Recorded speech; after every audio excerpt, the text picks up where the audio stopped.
Hello hi नमस्कार। वक्त हो चला है जागरण खबरनामा सुनने का। आज तारीख है 5 जुलाई की और दिन है बुधवार का। चलिए आपको बताते हैं आज दिन भर की तमाम बड़ी खबरें, लेकिन उससे पहले एक नजर सुर्खियों पर। शरद पवार को हटाकर अजीत एनसीपी अध्यक्ष बने, बोले उम्र हो गई अब आशीर्वाद दीजिए। शरद का जवाब, अजीत खोटा सिक्का निकला। पंजाब में फिर अकाली भाजपा गठबंधन की तैयारी, चंडीगढ़ में एसएडी कोर कमेटी मीटिंग बुलाई गई। मुस्लिम पर्सनल लॉ बोर्ड की अपील, यूसीसी का विरोध करें। केरल गवर्नर बोले ये खुद को खुदा समझते हैं। 40 साल बाद पीढ़ियां मोदी को याद करेंगी। गाजा पर दूसरे दिन इजरायली अटैक, 12 फिलिस्तीनियों की मौत, 100 घायल। पीछे हट रही इजरायली सेना पर वेस्ट बैंक से जवाबी हमला। 3 जुलाई दुनिया का सबसे गर्म दिन, ग्लोबल टेम्परेचर बढ़ा, वजह अल नीनो और CO2, नतीजा सूखा, जंगल की आग और हीट वेव। ट्रायम्फ की सबसे सस्ती bike speed 400 launch, Bajaj Triumph की पार्टनरशिप में पहली made in India bike. UGC ने जारी किया नोटिस, असिस्टेंट प्रोफेसर बनने के लिए पीएचडी की जरूरत नहीं, नेट सेट और एसएलईटी पास की होगी सीधी भर्ती। सीरीज तांडव के मेकर्स सुप्रीम कोर्ट पहुंचे, एफआईआर को एक जगह ट्रांसफर करने की अपील, कई राज्यों में दर्ज की हुई थी शिकायत। 3 गुना बढ़ेगी बीसीसीआई चीफ सेलेक्टर की सैलरी, अजीत अगरकर को मिलेंगे सालाना 3 करोड़ रुपए, पहले मिलते थे 1 करोड़। अब खबरें विस्तार से। अजीत पवार ने शरद पवार को राष्ट्रवादी कांग्रेस पार्टी यानी कि एनसीपी के राष्ट्रीय अध्यक्ष पद से हटाने का ऐलान किया है। अजीत ने खुद को नया राष्ट्रीय अध्यक्ष भी बताया। प्रफुल्ल पटेल ने पार्टी की राष्ट्रीय कार्यकारिणी की बैठक बुलाई थी, उसी में फैसला लिया गया। उधर दोनों गुटों के नेता चुनाव आयोग भी पहुंचे। अजीत पवार गुट ने आयोग में एनसीपी और उसके चुनाव चिन्ह घड़ी पर अपना दावा जताते हुए पत्र भेजा है। वहीं शरद पवार गुट के नेता और महाराष्ट्र में पार्टी के अध्यक्ष जयंत पाटिल ने भी चुनाव आयोग से अजीत समेत 9 विधायकों को अयोग्य घोषित करने की मांग की। इससे पहले मुंबई में दोनों गुटों की बैठक हुई। अजीत ने शरद की उम्र पर तंज कसा तो शरद पवार ने उन्हें खोटा सिक्का कहा। बैठक के बाद अजीत अपने समर्थक विधायकों को होटल ले गए। वहीं पंजाब में करीब 2 साल बाद अकाली दल और भाजपा के बीच गठबंधन हो सकता है, इसके पूरे आसार बने हुए हैं। सूत्रों के मुताबिक एसएडी प्रधान सुखबीर सिंह बादल और भाजपा हाईकमान के बीच चर्चा हो चुकी है, जिसमें लोकसभा और विधानसभा सीटों के बंटवारे के फॉर्मूले पर भी सहमति बन चुकी है। इस पर पार्टी की मंजूरी लेने के लिए सुखबीर बादल आज चंडीगढ़ में कोर कमेटी से मीटिंग कर रहे हैं। कल उन्होंने जिला प्रधानों और विधानसभा क्षेत्र के इंचार्जों की मीटिंग भी बुलाई है। गठबंधन हुआ तो फिर सुखबीर बादल और उनकी सांसद पत्नी हरसिमरत कौर बादल में से कोई एक केंद्र की एनडीए सरकार में फिर मंत्री बनेगा। हरसिमरत ने गठबंधन तोड़ने के कुछ दिन बाद केंद्र में फूड प्रोसेसिंग मंत्री का पद छोड़ दिया था। उनके ही पुराने मंत्रालय के साथ मंत्री बनने के ज्यादा चांसेस हैं। सुखबीर केंद्र में शामिल हुए तो उन्हें कृषि मंत्री बनाया जा सकता है। केंद्र सरकार में जल्द कैबिनेट फेरबदल के आसार हैं, उसी में ये फैसला भी हो सकता है।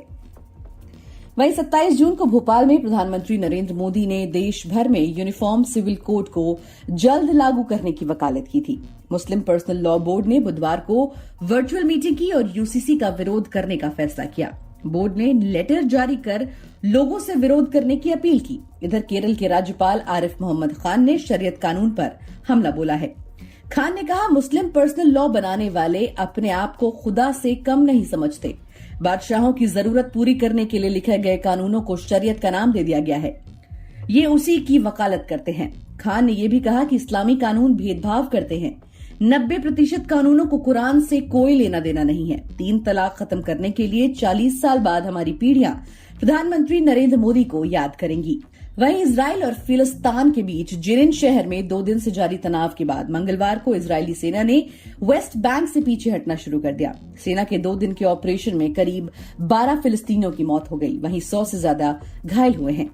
इस रेड के दौरान एक इजरायली सैनिक की मौत भी हो गई। अल जजीरा ने बताया कि इजराइल के ऑपरेशन में जेनिन में रिफ्यूजी कैंप को तबाह कर दिया। इलाके में मौजूद घर, सड़कों और कारों का मलबा हर जगह फैल गया। इसके बाद मंगलवार देर रात गाजा पट्टी से इजराइल पर मिसाइल फायर की गई। हमलों को देखते हुए सदर्न इजराइल में अलर्ट सायरन बजाया गया और आयरन डोम को एक्टिवेट कर दिया गया। इजरायली मिलिट्री ने गाजा से आए 5 रॉकेट को मार गिराने की पुष्टि की। इसके बाद सेना ने गाजा पट्टी और हमास के ठिकानों पर दोबारा एयर स्ट्राइक की।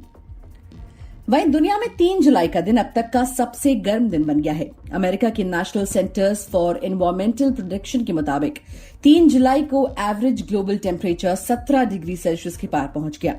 जो अगस्त 2016 में दर्ज किए गए थे। अब तक के सबसे गर्म दिन के तापमान 16.92 डिग्री सेल्सियस से ज्यादा था। वैज्ञानिकों ने इसकी वजह अल नीनो और एटमॉस्फेयर में बढ़ती कार्बन डाइऑक्साइड बताई है।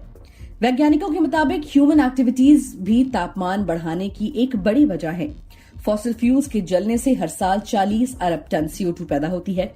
इसके साथ ही जून दुनिया में अब तक का सबसे गर्म महीना रहा।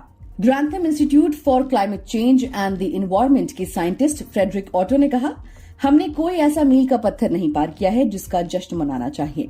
वहीं बजाज ऑटो और ट्रायम्फ की पार्टनरशिप में डेवलप स्पीड 400 को आज भारत में लॉन्च कर दिया गया है। कंपनी की पहली मेड इन इंडिया बाइक की कीमत 2.33 लाख रुपए पैन इंडिया एक शोरूम है। ये प्राइस इंट्रोडक्टरी है, जिसका फायदा पहले 10,000 कस्टमर्स को मिलेगा। इसके बाद स्ट्रीट फाइटर बाइक के प्राइस बढ़ जाएंगे।